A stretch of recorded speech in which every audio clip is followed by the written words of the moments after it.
In the heart of downtown San Francisco, there's a small coffee shop that's been around since the 1950s. It's seen countless first dates, breakups, and makeups. But for one woman, that coffee shop holds a special memory, her first love. She remembers the day she walked into the coffee shop and saw him sitting there, reading a book. She was instantly drawn to him. They struck up a conversation. And before she knew it, they had spent hours chatting over coffee. Over the next few weeks, they continued to meet up at the coffee shop, talking about anything and everything. They took long walks through the city, exploring its many hidden gems. And every time they said goodbye, she felt a pang of sadness. But one day, he told her that he was moving away for work. They exchanged phone numbers and promised to stay in touch. She watched him walk away, tears streaming down her face, knowing that things would never be the same.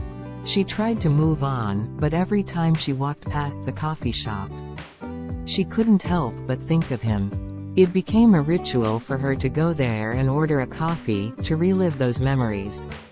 Even though they now felt bittersweet.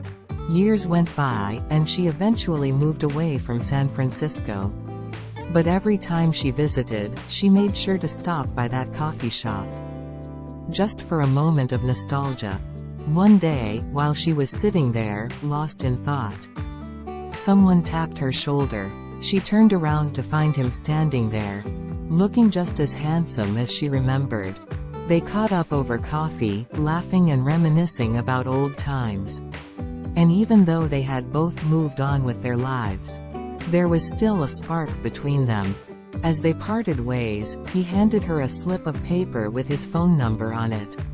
"Call me," he said, with a smile. And as she watched him walk away, she felt a glimmer of hope in her heart.